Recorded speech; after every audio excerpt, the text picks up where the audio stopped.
અમદાવાદમાં NEET UG 2026 પરીક્ષાની refund fee મામલે મોટું સાયબર કૌભાંડ સામે આવ્યું છે. ક્રાઇમ બ્રાન્ચે આ મામલે મુખ્ય આરોપીની ધરપકડ કરી છે. તપાસમાં ખુલ્યું છે કે આરોપીએ લગભગ 150 જેટલા વિદ્યાર્થીઓની રિફંડ ફી પોતાના બેંક એકાઉન્ટમાં ટ્રાન્સફર કરાવી છે. માહિતી અનુસાર નીટ પેપર પરીક્ષા રદ થયા બાદ નેશનલ ટેસ્ટિંગ એજન્સી દ્વારા તમામ વિદ્યાર્થીઓને પરીક્ષા ફી પરત આપવાની પ્રક્રિયા શરૂ કરવામાં આવી હતી. આ જ પ્રક્રિયાનો આરોપીએ દુરુપયોગ કર્યો હતો. પકડાયેલ આરોપી બિહારનો 19 વર્ષીય નવીન કુમાર શંકર પ્રસાદ છે, જેણે સાયબર ટેકનિકનો ઉપયોગ કરીને ઉમેદવારોના પોર્ટલ એકાઉન્ટને ટાર્ગેટ કર્યા હતા. આરોપીએ બ્રુટ ફોર્સ એટેક દ્વારા પાસવર્ડ ક્રેક કર્યા અને બાદમાં ગેરકાયદેસર રીતે વિદ્યાર્થીઓના એકાઉન્ટમાં લોગિન કર્યો હતો. લોગિન કર્યા બાદ આરોપી વિદ્યાર્થીઓના પાસવર્ડ બદલી નાખતો અને રિફંડ થનારી રકમ પોતાના એકાઉન્ટમાં જમા કરાવી લેતો હતો. આરોપીએ બીએસસી સુધીનો અભ્યાસ કર્યો હોવાનું સામે આવ્યું છે. પોલીસના જણાવ્યા મુજબ હજી પણ તપાસ ચાલુ છે અને પીડિત વિદ્યાર્થીઓની સંખ્યા વધવાની શક્યતા છે. સમગ્ર મામલે વધુ ખુલાસા થવાની શક્યતા વ્યક્ત કરવામાં આવી રહી છે. આપ જાણો છો કે ગઈ વખતે નીટનો પેપર કેન્સલ થયા અને સરકારે એવા નિર્ણય લીધું કે એની જેટલી ફીસ હતી 1700 રૂપિયા એનો રિટર્ન કરવામાં આવશે. 1700 રૂપિયા અને એનો રિટર્ન કરવામાં આવશે. ત્યારે આ લોકો બધા જો સાયબર ક્રિમિનલ્સ છે એને વેબસાઇટમાં જેટલી ખામીઓ હતી એનો ઉપયોગ કરીને આ લોકોનો જો સ્ટુડન્ટ્સનો અકાઉન્ટ્સ હતા આ પોતાનો અકાઉન્ટ્સ એનો મેપ કરાયો અને 150થી વધારે સ્ટુડન્ટ્સનો અત્યાર સુધી મને લાગે છે કે આંકડા વધશે પણ અત્યાર સુધી 150 સ્ટુડન્ટ્સનો પૈસા 1700 એને પોતાની અકાઉન્ટમાં ટ્રાન્સફર કરાયો. અને હું આપનો થોડી વિગતવાર એના વાત કરીએ તો નીટનો અગર આપ પોર્ટલ જો તો ત્યાં જ્યારે સ્ટુડન્ટનો એક લોગિન આઈડી હોય છે, પાસવર્ડ હોય છે, પરંતુ જ્યારે આ ફોરગેટ પાસવર્ડ કરવામાં આવે ત્યારે એનો 2-3 સિક્યોરિટી ક્વેશ્ચન પૂછવામાં આવતા હતા અને બહુ આસાન તરીકે ક્વેશ્ચન હતા કે ભાઈ ફેવરેટ કલર, ફેવરેટ સ્પોર્ટ્સ. તો આ લોકો બ્રૂટ ફોર્સથી જેને આપણે કહીએ કે વારંવાર પાસવર્ડ્સ ટ્રાય કરતા હોય આ સોફ્ટવેરની મદદથી ટ્રાય કરતા હતા અને જ્યારે ક્રેક થઈ જતા હતા ત્યારે આ સ્ટુડન્ટ્સના લોગિનમાં સક્સેસફુલી એન્ટર કરતા હતા અને એનો પછી અકાઉન્ટ્સ ટ્રાન્સફર કરતા હતા. અને જ્યારે ઘણા બધા સ્ટુડન્ટ્સની ફરિયાદ સરકાર સુધી પહોંચી અને એવા મેસેજ થયા કે એનટીએની વેબસાઇટમાં ઘણા બધા ખામીઓ છે તો ત્યારે डिप्टी सीएम साहब, डीजीपी साहब અને एनटीए ने सीनियर अधिकारी आज हमारे साथ एनटीए के डायरेक्टर मिस्टर जैन भी यहाँ पे हाजिर हैं.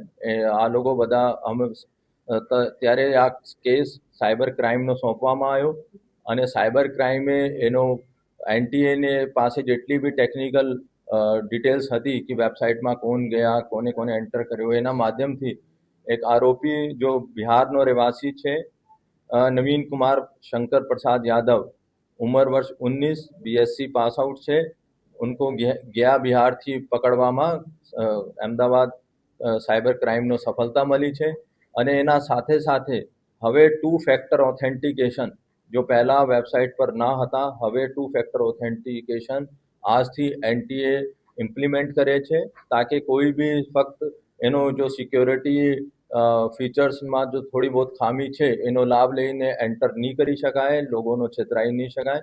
હવે એનટીએ આજથી મારે ત્યાં ડીજી સાહેબ જોડે વાત થઈ જો ડીજી એનટીએ છે તો એને પણ કન્ફર્મ કર્યા છે કે આજથી આ 2 ફેક્ટર ઓથેન્ટિકેશન શરૂ થઈ જશે.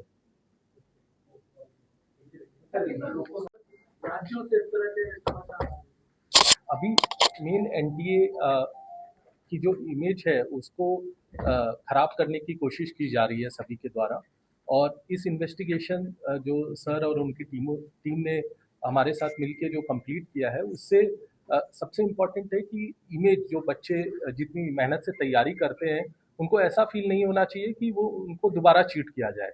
तो मैं आप सबसे यही अनुरोध करूँगा कि आप मीडिया के माध्यम से ये बताइए कि इस बार जो नीट होने वाली है वो हाई सिक्योरिटी फीचर्स जो भी बेस्ट हम लोग कर सकते हैं वो गवर्नमेंट के सपोर्ट से हमने किया है और जो एग्ज़ाम कंडक्ट होगा वो एकदम फेयर एग्ज़ाम कंडक्ट होगा. तो बच्चे किसी भी इन टाइप की चीज़ों में जो नेगेटिव चीज़ें हैं, टेलीग्राम चैनल्स, इंस्टा चैनल्स, ये सब को ज़्यादा इम्पोर्टेंस ना दे और अपनी पूरी मेहनत से जो एग्ज़ाम है उसको अच्छे से करें। क्या प्रिकॉशंस लिए गए पिछली बार से? प्रिकॉशंस अब अभी तो आपको बहुत सारी चीज़ें डिस्क्लोज नहीं कर सकते हैं, लेकिन ये है कि जो भी security features in terms of question paper making या इन टर्म्स ऑफ उनका ट्रांसपोर्टेशन या बहुत सारी फीचर्स हैं जो हमने अपने इस एग्ज़ाम में फॉलो किया है और ये बहुत कम समय में किया है।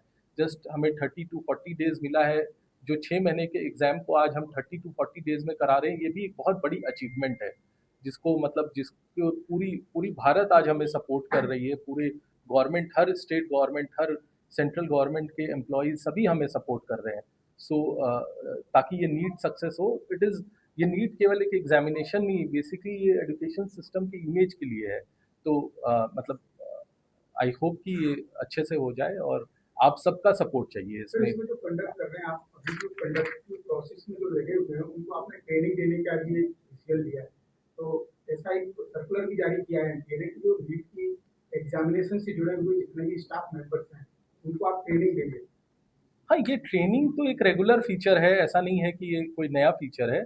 हम जितने भी वहाँ पर इन्विजिलेटर्स होते हैं, जितने भी कोऑर्डिनेटर्स होते हैं, उनको हम ट्रेनिंग देते हैं। अब जैसे हमने इस बार मतलब इस रीनीट में जैसे हमने एक ऑनलाइन ट्रेनिंग का भी किया है कि जब तक कोई कंप्लीट उसे नहीं करे और सर्टिफिकेट उसे नहीं मिले तब तक हम उसे अलाउ नहीं करेंगे कोऑर्डिनेटर बनना। तो ये सब हमने काफ़ी मतलब इम्प्रूव किया है धीरे धीरे।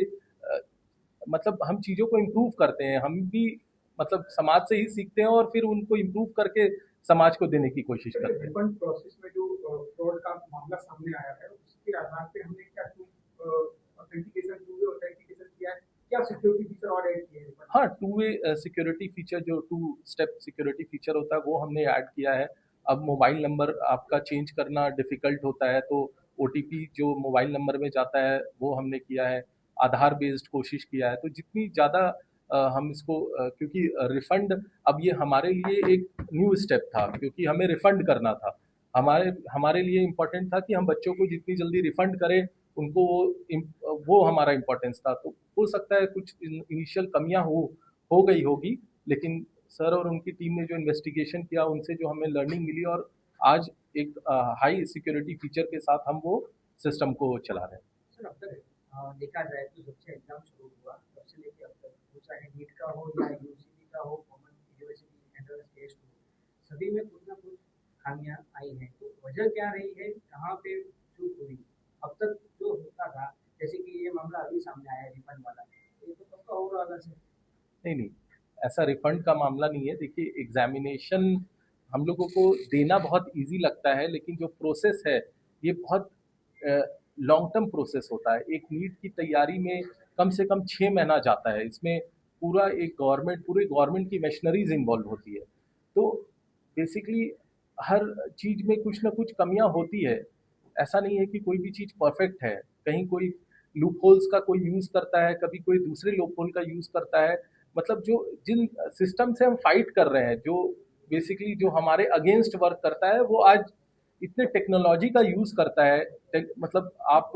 मतलब वो हमसे फार अहेड रहते हैं टेक्नोलॉजी के मामले में, क्योंकि उनको क्राइम करना है ना, हमें क्राइम बचाना है। तो क्राइम जैसे आज आप देखते हो क्राइम तो होती है, ऐसा नहीं है कि केवल एग्जाम लीक, बहुत सारे क्राइम्स हो सकते हैं। तो हम भी कोशिश करते हैं कि जितना बेस्ट हो सके, हम भी चाहते हैं कि कोई भी एग्जाम इस तरीके से ना हो। मतलब क्योंकि इससे बच्चों को काफ़ी नुकसान होता है। तो हमें मेन चाहिए कि जो ये काम कर रहा है उनके अगेंस्ट भी हम मुहिम करें। मतलब इसमें आप लोगों का रोल इम्पोर्टेंट है। माय नेम इज आकाश जैन, मैं रेवेन्यू सर्विस 2013 बैच का हूँ। वो उसका पूछना है तो पूछ लीजिए, वो मैट्रिमोनियल वाला।